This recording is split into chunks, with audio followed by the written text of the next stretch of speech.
니파 바이러스. 최근 아시아에서 들려오는 뉴스들 보셨나요? 아마 이 낯선 이름 때문에 좀 불안하셨을 거예요. 오늘 이 위협의 실체가 대체 뭔지 속 시원하게 파헤쳐 보겠습니다.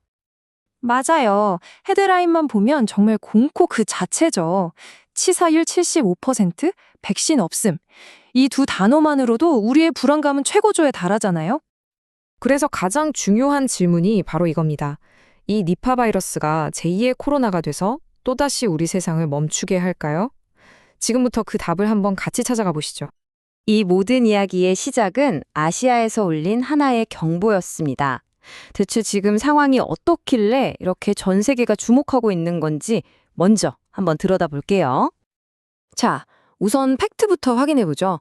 인도 보건당국의 공식 발표에 따르면 확진자는 2명입니다. 일부 언론 보도랑은 좀 차이가 있죠. 다행히 약 200명에 달하는 밀접 접촉자들이 검사 결과 전원 음성 판정을 받았다고 해요. 일단 초기 확산은 성공적으로 막아낸 셈입니다. 하지만 주변 나라들의 반응은 정말 단호했습니다. 아시아 전역의 공항들이 즉시 인도발 입국자에 대한 검역을 최고 수준으로 올렸죠. 이건 명백시 코로나19 때 얻은 뼈아픈 교훈 때문일 겁니다. 이제는 모두가 아는 거죠. 늑장 대응보다는 과잉 대응이 낫다는 걸요.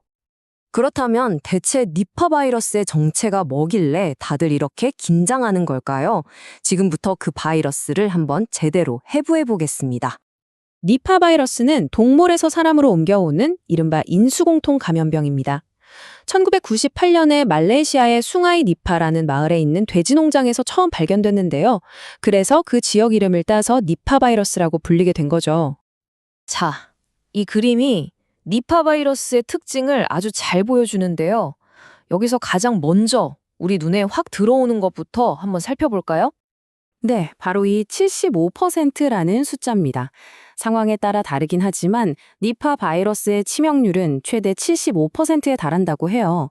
우리가 겪었던 코로나19의 치명률이 1% 안팎이었던 걸 생각해보면 이건 수십 배나 더 치명적이라는 뜻이죠. 정말 무서운 수치입니다. 몇 가지 핵심 특징을 더 짚어볼게요. 자연 숙주는 과일 박쥐고요.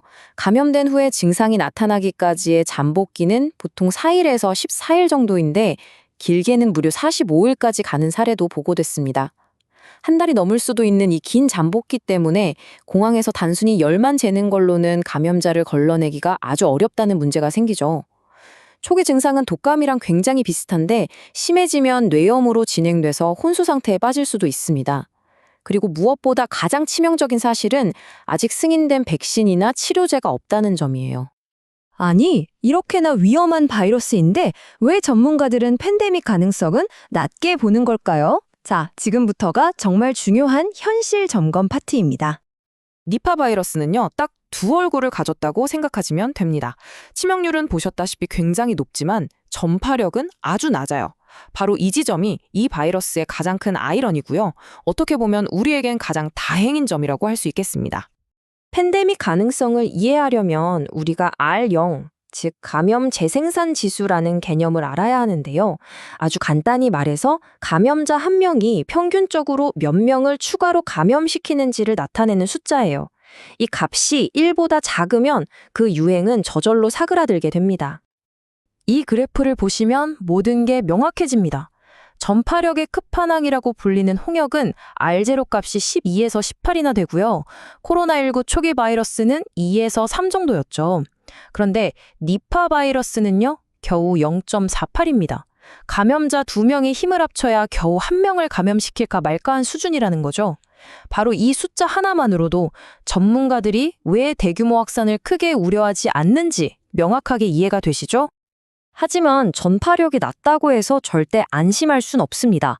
치명률이 워낙 높기 때문에 단 한 번의 감염도 정말 치명적일 수 있거든요. 그래서 예방이 그 무엇보다도 중요합니다. 예방 수칙 그렇게 복잡하지 않아요. 딱 3가지 황금률만 기억하시면 됩니다.